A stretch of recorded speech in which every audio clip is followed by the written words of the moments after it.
Hi viewers, welcome to our channel. ప్రస్తుతం మనతో పాటు దాము బాలాజీ గారు సీనియర్ జర్నలిస్ట్ ఉన్నారు. వారితో ఒకసారి మాట్లాడదాం.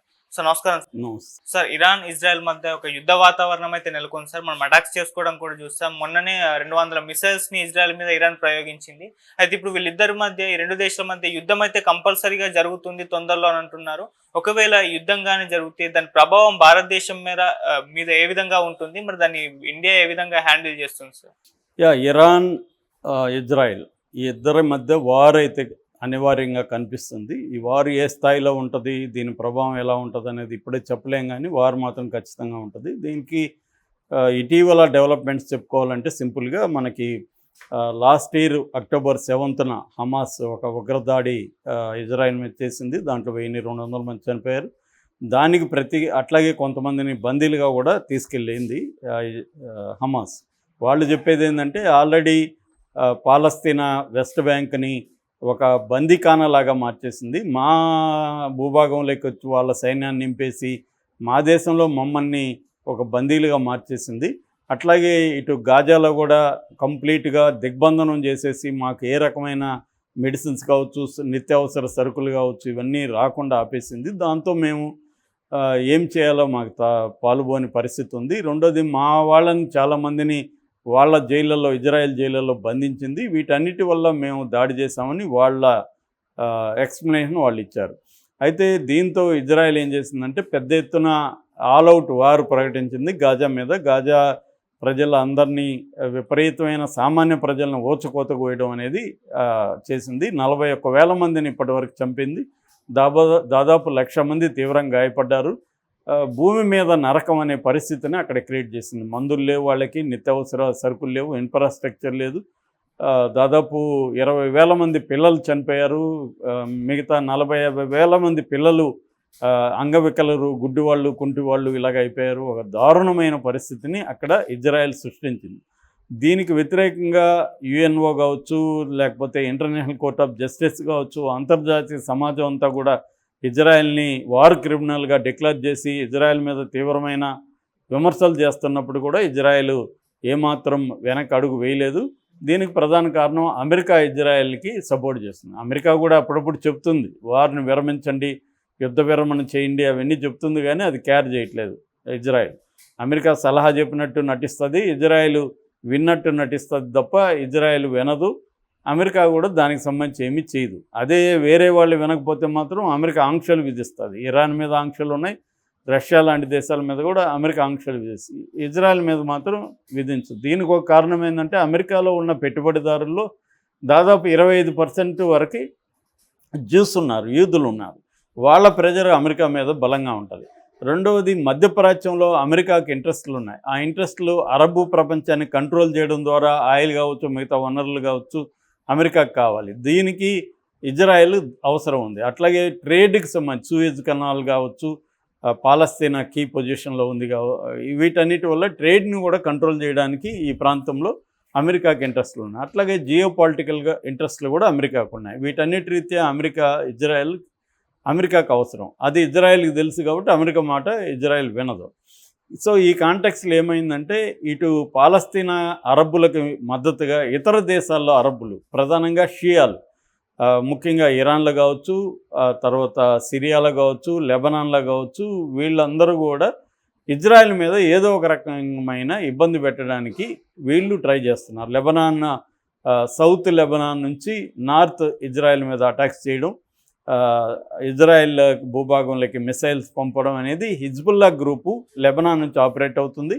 ఇటు హూతీ గ్రూపు ఇక్కడ యెమెన్ నుంచి ఇజ్రాయెల్కి సంబంధించిన నౌకలు ఎర్ర సముద్రంలో పోతే అది పట్టుకొని వాటిని నాశనం చేయడం, అవన్నీ ఆ రకంగా అది ఇబ్బంది పెడుతుంది. ఇట్లా సిరియాలో కొంత రెవల్యూషనరీ గార్డ్స్ ఉన్నారు, వాళ్ళు ఇబ్బంది పెడతారు. సో అట్లాగే ఇరాన్లో కూడా కొన్ని అతివాద శక్తులు, మిలిటెంట్స్ ఉన్నాయి, ఇతర చిన్న చిన్న గ్రూపులు ఉన్నాయి. అంటే ప్రధానంగా హమస్, హూతీసు, తర్వాత హిజ్బుల్లా, వీళ్ళు కాకుండా ఇంకొన్ని గ్రూప్స్ ఉన్నాయి. ఇలాగా ఇజ్రాయెల్ మీదకు వీళ్ళందరూ చేస్తున్నారు. సో వీళ్ళందరికీ ఫండింగ్ ఇవ్వడం కానీ, ట్రైనింగ్ ఇవ్వడం కానీ, లాజిస్టిక్స్ సపోర్ట్ కానీ ఇవన్నీ ఎవరు చేస్తారంటే ఇరాన్ చేస్తుంది. ఇది కాంటెక్స్ట్. ఈ కాంటెక్స్ట్లో ఈ మధ్య ఏం చేసిందంటే వీళ్ళందరి మీద యుద్ధం చేస్తుంది ఎవరు? ఇజ్రాయెల్. ఈ యుద్ధం అనేది రకరకాల రూపాల్లో ఉంటుంది. ప్రధానంగా యుద్ధం అనేది వీళ్ళ మీద అటాక్స్ చేయడం, వీళ్ళ రాకెట్లు వాడడం, గాజానేమో కంప్లీట్గా ధ్వంసం చేసేసింది, ఇటు హిజ్బుల్లాల మీద ఇచ్చేయడం చేస్తుంది. దాంతోపాటు టార్గెట్ వార్ఫేర్ అంటే ఎవరెవరు లీడర్లు ఉన్నారో వాళ్ళని టార్గెట్ చేసి చంపేయడం. అలాగా ఇస్మాయిల్ హనియే అని హమాస్ పొలిటికల్ లీడరు, ఆయన్ని ఇరాన్ భూభాగంలో ఇరాన్ రాజధాని టెహ్రాన్లో శాంతి చర్చల కోసం ఆయన వెళితే ఆయన్ని చంపిస్తుంది.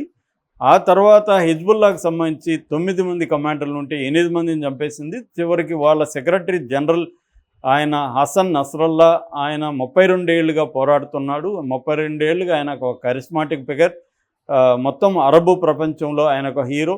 ఆయన్ని టార్గెట్ చేసి 6 బిల్డింగులు, సిమిలర్ బిల్డింగులు కట్టుకొని ఆయన ఒక బిల్డింగ్లో బంకర్లో 60 అడుగుల బంకర్లో అంటే సెకండ్ లేయర్లో ఉంటున్నాడు. ఆయన్ని టార్గెట్ చేసి ఆయన్ని సక్సెస్ఫుల్గా చంపేసింది. సో ఎప్పుడైతే చంపేసి రెండవది భూభాగంలో కూడా, లెబనాన్ భూభాగంలో కూడా ల్యాండ్ వార్ కూడా స్టార్ట్ చేసింది. సో దీంతో లెబనాన్లో వందల కొలది ప్రజలు చనిపోయారు. దాదాపు ఇప్పటికే 2000 మంది పైన లెబనాన్ ప్రజలు చనిపోయారు, వేలాది మంది గాయపడ్డారు. దాదాపు 10 లక్షల మంది నిర్వాసితులైపోయి పారిపోయే పరిస్థితి ఏర్పడింది లెబనాన్లో. సో దీంతో ఇప్పుడు ఇరాన్ అనేకసార్లు హెచ్చరిస్తుంది, మీరు ఆ గాజాలు ఆపండి, లెబనాన్ మీద దాడులు ఆపండి అని. ఇజ్రాయెల్ మాట వినట్లేదు. అంతర్జాతీయ సమాజం చెప్పిన ఇజ్రాయెల్ వినట్లేదు కాబట్టి వీళ్ళు అటాక్ చేశారు. ఎవరు ఇరాన్ అనేది నిన్న 180 మంగళవారం 180 బాలిస్టిక్ మిసైల్స్తో ఈ ఇజ్రాయెల్లో ఉండే మిలిటరీ స్థావరాల మీద మొసాద్ అంటే వాళ్ళ ఇంటెలిజెన్స్ ఏజెన్సీ, వాళ్ళ హెడ్ క్వార్టర్స్ మీద దాడి చేసి సామాన్య ప్రజల మీద చేయలేదు. అందుకనే పెద్ద క్యాజువాలిటీస్ లేవు. సో ఈ క్రమంలో ఇప్పుడు ఇజ్రాయెల్ నెతన్యాహు నిన్న వార్ క్యాబినెట్ మీటింగ్ తర్వాత నెతన్యాహు అనౌన్స్ చేశాడు, ఇరాన్ ఘోరమైన తప్పు చేసింది, దాని మూల్యం చెల్లిస్తుంది, మేము ప్రతీకారం తీర్చుకుంటామని. అంటే క్లియర్గా ఇప్పుడు వీళ్ళు మళ్ళీ అటాక్ చేసే అవకాశం ఉంది. ముఖ్యంగా ఇరాన్లో ఉండే అణుబాంబు కేంద్రాలు మీద, న్యూక్లియర్ సెంటర్స్, వాటి మీద వీళ్ళు వెళ్ళి దాడి చేసే అవకాశం కనిపిస్తుంది. అమెరికా అయితే దాడి చేయొద్దు ఆ రకంగా అని చెప్పింది, కానీ వీళ్ళు వినే ప్రసక్తి లేదు. సో ఇప్పుడు ఇరాన్కి ఇజ్రాయెల్కి వార్ వస్తే మాత్రం అది త్వరగా తెలియదు. ఎందుకంటే గాజా మీద దాడి చేసినట్టు, లెబనాన్ మీద చేసినట్టు ఇరాన్ మీద చేయడం అంత ఈజీ కాదు. ఇరాన్ కూడా స్ట్రాంగ్గా ఉంటుంది. ఇరాన్ బలం ఎంత, ఇజ్రాయెల్ బలం ఎంత అనేది నేను ఇంకొక వీడియో చేస్తాను, దాంట్లో చెప్తాను. సో ఏదేమైనా ఇరాన్ అంత ఈజీ కాదు. సో దీనివల్ల ఇప్పుడు మధ్యప్రాచ్యంలో, మిడిల్ ఈస్ట్లో ఒక భయంకరమైన రీజనల్ వార్ వచ్చే పరిస్థితి కనబడుతుంది. దీనివల్ల ఇండియాకి ఏం నష్టం అన్నప్పుడు, ఇండియాకి బహుముఖంగా నష్టం ఉంది. ప్రధానంగా ఆయిల్, పెట్రోలు మనం 80% ఈ మిడిల్ ఈస్టర్న్ కంట్రీస్, గల్ఫ్ నుంచే తెప్పించుకుంటున్నాం. దానివల్ల మనకి ఎఫెక్ట్ పడే అవకాశం ఉంది. ఆల్రెడీ బ్రెంట్ క్రూడ్ ఆయిల్ అంటారు. బ్రెంట్ క్రూడ్ ఆయిల్ అనేది బేసిక్ ఇదనమాట. అంటే ఈ బ్రెంట్ క్రూడ్ ఆయిల్ రేట్లను బట్టే మిగతా రేట్లు ఉంటాయి. అది బేసిక్ ఇదనమాట. దాన్ని బేస్ చేసుకొని చేస్తారు. ఇప్పుడు ఈ బ్రెంట్ క్రూడ్ ఆయిల్ ధరలు ఫస్ట్ ఈ మధ్యకాలంలో ఒక 4-5 రోజుల్లోనే 5% వరకు పెరిగిపోయినాయని చెప్తున్నారు వరల్డ్ వైడ్గా. దీనివల్ల మనకు కూడా ఆయిల్ దిగుమతులు విపరీతంగా పెరుగుతాయి. ఇరాన్ నుంచి కూడా మనకి ఆల్మోస్ట్ ఇప్పటికైతే ఇరాన్ నుంచి ఆపేశారు. ఎందుకంటే ఇరాన్ నుంచి ఒకప్పుడు మనకు ఆయిల్ దిగుమతులు 50% వరకు ఉన్నాయి, కానీ అయితే అమెరికా ఆంక్షలు విధించినాక మనం 0%కి వెళ్ళిపోయినాం. ఇప్పుడు దాని బదులు మనం రష్యా నుంచి తక్కువ రేట్లకి రష్యా నుంచి ఆయిల్ తెచ్చుకుంటున్నాం. అయితే ఇరాన్తో మనకి వేరే సంబంధాలు కూడా ఉన్నాయి. ఇరాన్ నుంచి దిగుమతులు ఎగుమతులు ఉన్నాయి మన దేశాల మధ్య, అవి ఆగిపోతాయి. సో ఏదేమైనా గల్ఫ్ నుంచి వచ్చే ఆయిల్ ఎఫెక్ట్ అవుతుంది. That is number 1. Number 2, trade అనేది పెద్ద ఎత్తున మనకి గల్ఫ్ దేశాలతో ఉంది. ఈ గల్ఫ్ దేశాలతో ట్రేడ్ అనేది ఇబ్బంది అవుతుంది. ముఖ్యంగా రేట్లు విపరీతంగా పెరిగిపోతాయి. ఎందుకంటే ఇటు ఎర్ర సముద్రంలో హుతీ తీవ్రవాదులు అక్కడ షిప్పుల్ని ఆక్యుపై చేసేస్తున్నారు, కిడ్నాప్ చేస్తున్నారు, హైజాక్ చేస్తున్నారు. దాంతో ఇప్పుడు షిప్పులన్నీ కూడా కేప్ ఆఫ్ గుడ్ హోప్ ద్వారా తిరిగి రావాలి. కేప్ ఆఫ్ గుడ్ హోప్ ద్వారా తిరిగి రావాలంటే 15 to 20% సరుకుల మీద రేట్లు పెరిగిపోతున్నాయి. దాన్ని మనం కూడా భరించాల్సి ఉంటుంది. ఇక ట్రేడ్ కూడా ద్వైపాక్షిక ట్రేడు దాదాపు మనకి ఈ గల్ఫ్ కంట్రీస్ మధ్య 20 లక్షల కోట్ల వరకు ఉన్నాయి. అంటే మనం టెక్స్టైల్స్ కావచ్చు, ఎరువులు కావచ్చు, ఎరువులు, నేచురల్ గ్యాసు, చమురేమో మనం దిగుమతి చేసుకుంటాం. కొన్ని యంత్రాలు కావచ్చు, మెడిసిన్స్ కావచ్చు, టెక్స్టైల్ ఉత్పత్తులు కావచ్చు, మనం ఎగుమతులు చేస్తాం. ఈ రెండు కూడా దెబ్బతినే అవకాశం ఉంది. మన దిగుమతులు దెబ్బతిన్నప్పుడు ఏమో దిగుమతులు రేట్లు పెరుగుతాయి, ఎగుమతులు దెబ్బతిన్నప్పుడు ఏమో ఎగుమతులు సంబంధించిన ఇది అవుతుంది. ఆ రకంగా మన ట్రేడ్ అనేది దెబ్బతింటుంది. అట్లాగే ఇరాన్లో ఉండే చాబహార్ పోర్ట్ అనేది మనకి ఇంపార్టెంట్. ఎందుకంటే ఆ పోర్టు ద్వారా మనం మిగతా దేశాలకి రవాణా మన సరుకుల్ని చేయగలుగుతాం. అది చేయడం వల్ల మనం పాకిస్తాన్ని అవాయిడ్ చేయగలుగుతాం. అంటే ఆఫ్ఘనిస్తాన్, మధ్య ఏసియా వీటి వాణిజ్యం అనేది ఈ చాబహార్ పోర్టు నుంచి వెళ్తుంది. దానివల్ల మనం పాకిస్తాన్లోకి వెళ్ళాల్సిన పరిస్థితి లేదు. ఇప్పుడు కానీ ఆ చాబహార్ను మూసేస్తే మనం మళ్ళీ పాకిస్తాన్ గుండా వెళ్ళాలి. దానివల్ల మనకు అనేక ప్రాబ్లమ్స్.